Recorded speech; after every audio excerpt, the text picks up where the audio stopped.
¿Qué tal amigos? Espero que se encuentren muy bien en el día de hoy. Tengo la buena fortuna de llegar a cada uno de ustedes gracias a las distintas redes sociales que podrán encontrar, tanto en la descripción de este video como también a lo largo del mismo. Y así, sin más, pues empezamos con el tema del día de hoy. El pasado sábado 11 de abril se conmemoraron 171 años del fusilamiento del gran héroe dominicano Antonio Di Vergé. Y sí, muchos me preguntarán por qué dices Antonio Di Vergé y no Antonio Duvergé. Lo cierto es que este video, si bien no pretende ser una biografía muy extensa del prócer dominicano, sí pretende dar algunos datos interesantes sobre su vida, sobre su carrera y también sobre el papel que jugó dentro de la historia dominicana. Pero lo cierto es que el 11 de abril del año 1855, el general Antonio Duvergé o Divergé, como muchos historiadores han recogido que se pronunciaba su apellido, fue fusilado por órdenes del gobierno de Pedro Santana. Un fusilamiento que en muchos sentidos despertó la alerta de muchos dominicanos de aquella época y que a día de hoy genera mucha controversia porque se trata esencialmente de un héroe que lo dio todo para preservar a la República Dominicana como país independiente. Pero lo cierto es que la vida de Antonio Di Vergé es interesante desde el principio hasta el final, desde su origen hasta el momento en que es fusilado. Toda su trayectoria ha sido objeto de un estudio muy intenso por parte de historiadores dominicanos, aunque siempre han quedado una serie de lagunas para tratar de entender mejor a este personaje. Y eso me parece que es algo bastante común entre muchos héroes y personajes históricos importantes en nuestro país. Quizás el primer dato interesante sobre la vida de Antonio Di Vergé es el hecho de que él no era dominicano de origen. Sí, muchas personas crecieron con la idea de que Di Vergé era dominicano y que sus padres eran dominicanos, pero la realidad es que Di Vergé nació en Mayagüez, en Puerto Rico, en el año 1807. Lamentablemente, por mucho que traté de investigar sobre cuál era su fecha original de nacimiento, no pude encontrar nada.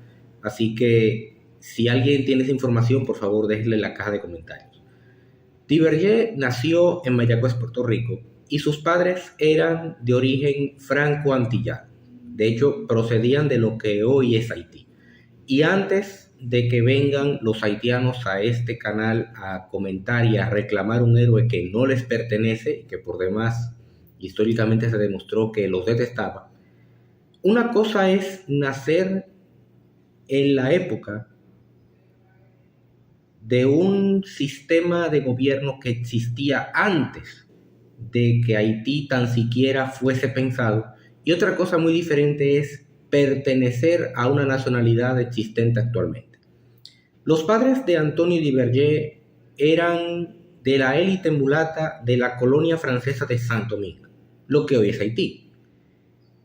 Y de hecho, los vínculos de Antonio Di Vergé son interesantes porque dejan ver cómo la historia de Europa y de América se entrelazan muchas veces y cómo estas historias se configuran en personajes importantes como lo es nuestro protagonista.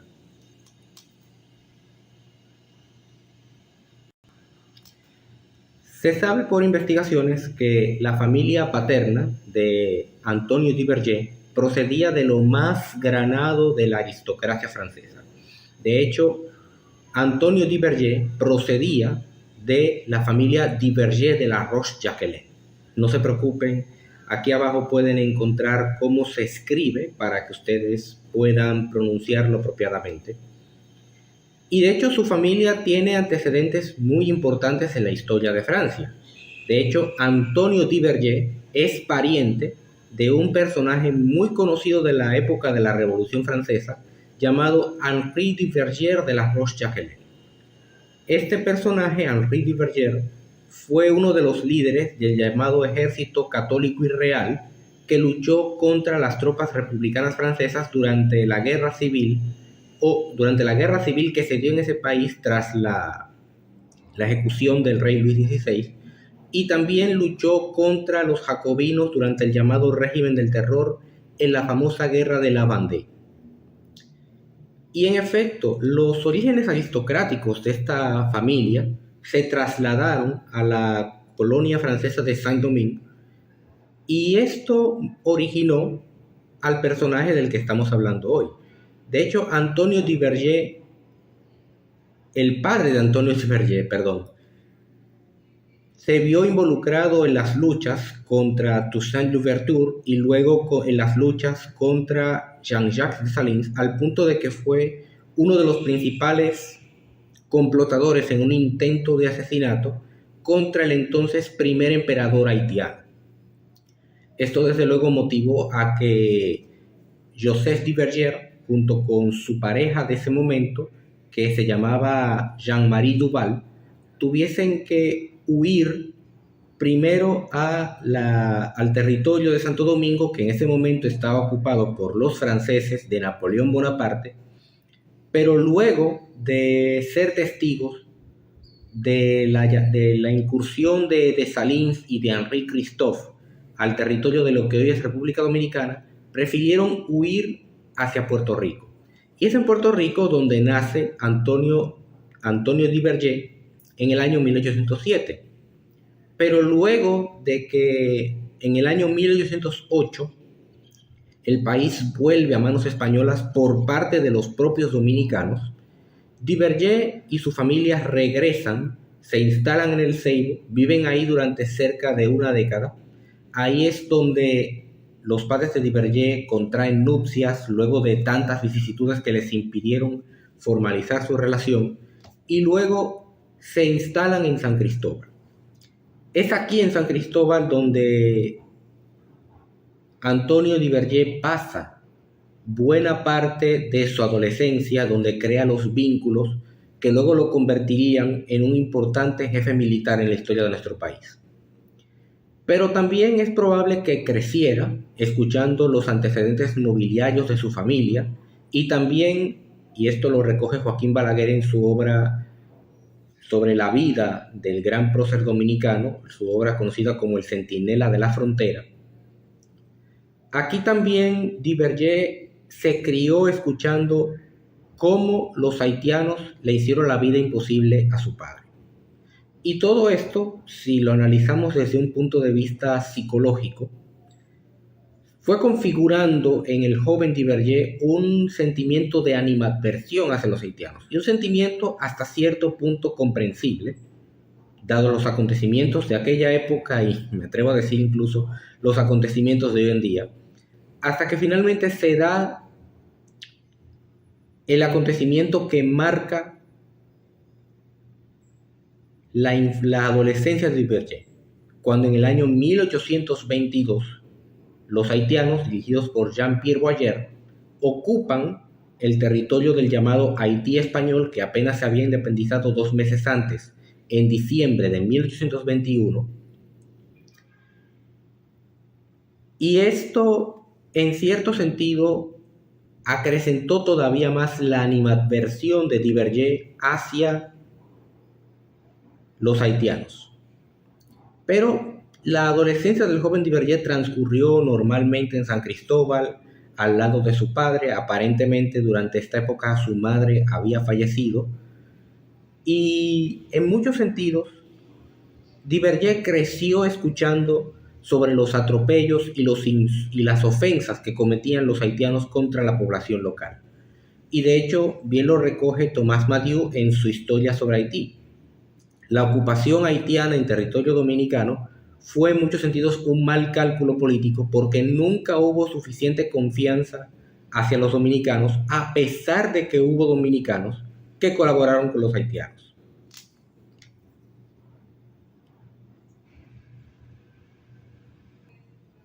Fue precisamente en San Cristóbal donde, hacia la década de 1830, Antonio Duverger se casó con la que fue su esposa y su compañera de vida durante el resto de la existencia del prócer, la señora Rosa Montaz, que era hija de un juez de paz haitiano, mulato también, que se había instalado en San Cristóbal y había hecho vida en esta pequeña urbe cercana a la capital con el negocio de los cortes de madera, en una época en que el corte de madera era, por así decirlo, uno de los trenes económicos de la economía de toda la isla, junto con el cultivo del café y el cultivo del tabaco.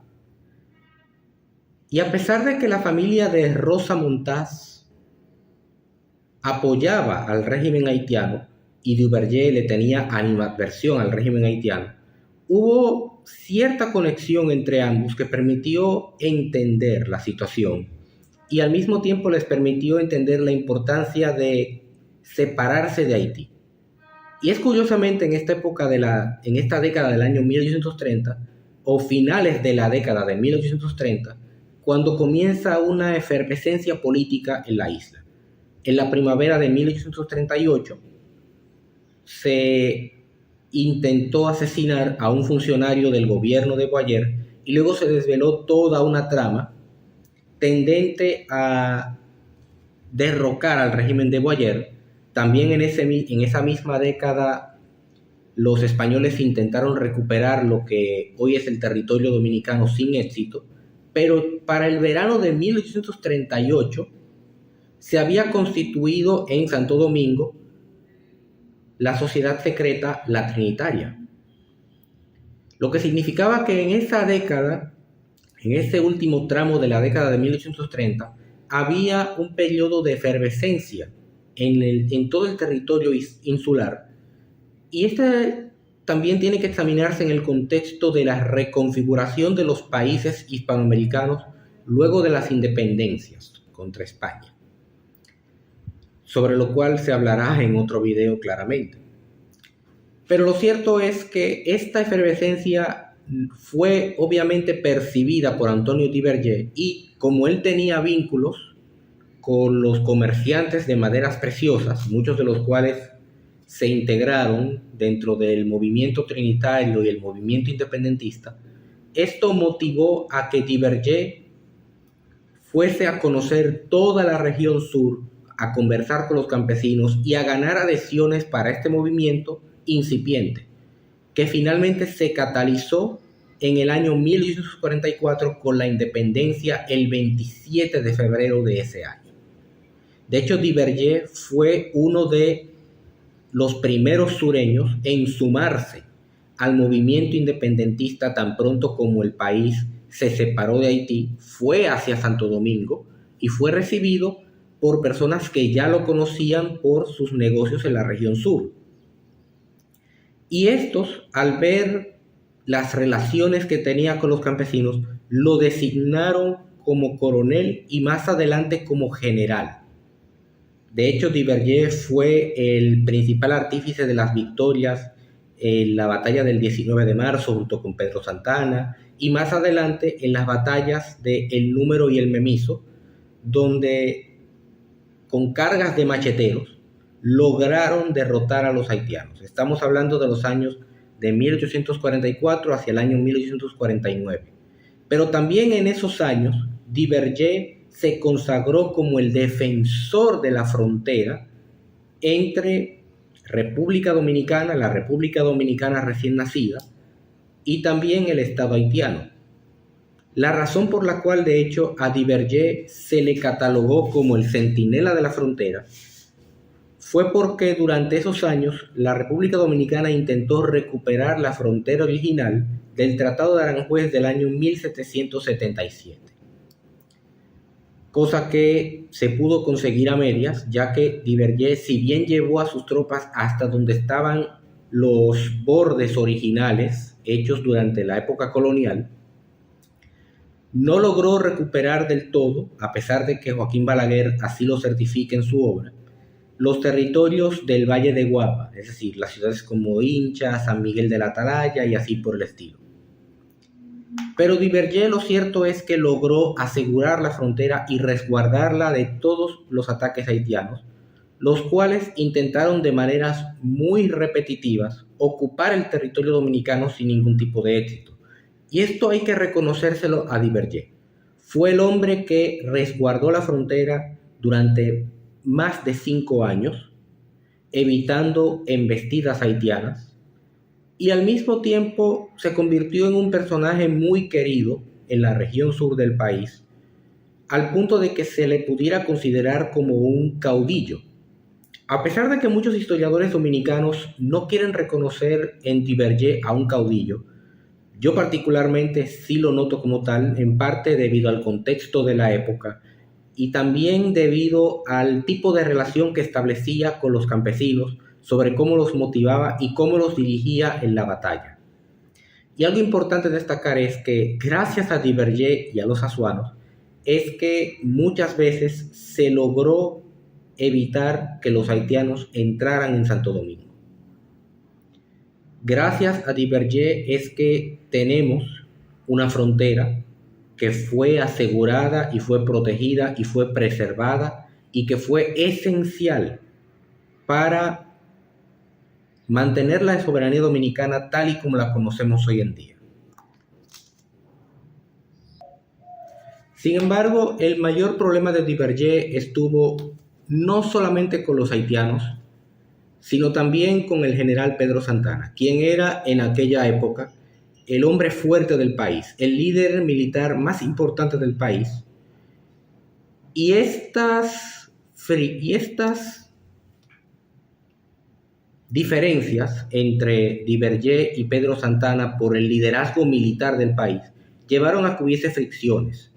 Incluso después de la batalla de El Número, que fue exitosa para los dominicanos, cabe destacar, y también después del triunfo de las carreras dirigido por el general Pedro Santana, a Duverger se le hizo un juicio militar bajo cargos que no quedaron del todo claros, cargos como insubordinación o deserción, realmente no se sabe, en el que si bien Duverger fue absuelto, se le confinó hacia el Ceibo, extrayéndolo de la región que lo hizo famoso y colocándolo en un lugar donde no podía subsistir con los cortes de madera que le habían permitido a Duverger tener cierta holgura económica. De hecho, durante el tiempo en que Duverger estuvo en el Ceibo, entre los años 1850 hasta su muerte en 1855, tuvo que subsistir con otro tipo de actividades económicas marginales, pero consciente de que con el retorno de Santana al poder, su destino estaba sellado. Y es que en efecto, en el año 1854, Santana retornó al poder en República Dominicana luego de expulsar a Báez y condenó a Antonio Duverger a ser fusilado en el Ceibo. Todo aparentemente apunta a que se quiso señalar a Duverger como parte de una conspiración baecista para derrocar a Santana y reinstalar en el poder a Buenaventura Báez, a pesar de que curiosamente una década antes Duverger se oponía a Báez porque éste, valga la redundancia, se oponía a proclamar la reincorporación de Azua a Santo Domingo, siguiendo directrices del gobierno haitiano. Por lo que realmente uno se preguntaría cuáles eran los verdaderos motivos para Santana ordenar el fusilamiento de Duverger. Y todo apunta a que eran celos. Todo apunta a que era movido por, valga la redundancia, la envidia que le tenía Santana a Duverger por su liderazgo, un liderazgo que Santana solamente podía conseguir a través del miedo y de la coerción, mientras que Duverger lo obtenía a través de las simpatías con los campesinos sureños. Y el 11 de abril del año 1855, Duverger fue fusilado en la comandancia militar del Ceibo junto con su hijo Alcides. De hecho, Duverger pidió que antes de que lo fusilasen a él, fusilasen a su hijo para que éste no tuviese que ver a su padre siendo atravesado por las balas. Y aquí es donde se da quizás el episodio más vergonzoso en la vida de Pedro Santana, porque Pedro Santana presenció el fusilamiento de Duverger y tras este ser atravesado por las balas, se bajó de su caballo y pateó el cadáver del hombre. Luego de su muerte fue enterrado en el Seibo, hasta que en el año 1892 se decidió trasladar su cuerpo a la Basílica de Higüey, no la actual basílica, sino el edificio original hecho durante el periodo de la dominación española. Y finalmente, el 26 de marzo del año 1974, el gobierno del presidente Joaquín Balaguer, mediante el decreto 2140, del año 1972, mediante el decreto 2140 del año 1972, ordenó el traslado del cuerpo de Duverger al Panteón Nacional, el cual tuvo efecto el 26 de marzo del año 1974. Y actualmente su cuerpo descansa ahí, curiosamente cerca de los restos del hombre que ordenó su ejecución. Lo cierto es que la figura de Antonio Duverger ofrece enseñanzas muy importantes. La primera es que defender el país es algo que muchas personas que habitan el territorio dominicano, indistintamente de si son nacionales o incluso extranjeros naturalizados, es algo que nos compete a todos.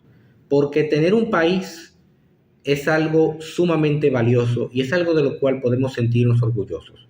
De hecho, es muy probable que Antonio Duverger, a pesar de estar consciente de sus orígenes franco-antillanos, se sintiera orgulloso de ser dominicano y en muchos sentidos su historia al desarrollarse aquí, defendiendo la soberanía nacional, incentivando los mejores deseos y las mejores actitudes para el bienestar de nuestro país, se sintiera tan dominicano como el que hubiese nacido en nuestro país. Y sin duda su ejemplo es una prueba de valentía, de sacrificio y de heroísmo que muchos dominicanos debemos de seguir y debemos imitar, sobre todo en estos tiempos en los cuales la soberanía dominicana pareciera estar en entredicho por cierto número de personas que pretenden de una manera u otra echar por tierra los sacrificios elaborados, valga la redundancia, para que hoy seamos libres, soberanos e independientes. Pero ahora es el turno de cada uno de ustedes. ¿Qué aprendiste sobre la vida de Duverger? ¿Te interesa aprender más sobre este personaje? Recuerden que en la descripción de este video les dejo un enlace a una biografía escrita por este servidor sobre la vida de Antonio Duverger, y también les recomiendo leer el libro de Joaquín Balaguer, El Centinela de la Frontera. Es un libro muy interesante, estoy seguro que a muchos de ustedes les va a encantar. Déjenme saber qué opinan también en la caja de comentarios. Si les ha gustado este video, por favor suscríbanse a este canal, denle me gusta, compártanlo con un amigo. Me gustaría ver un debate en los comentarios y poder participar con cada uno de ustedes. Y nos vemos en una próxima oportunidad. Bye bye.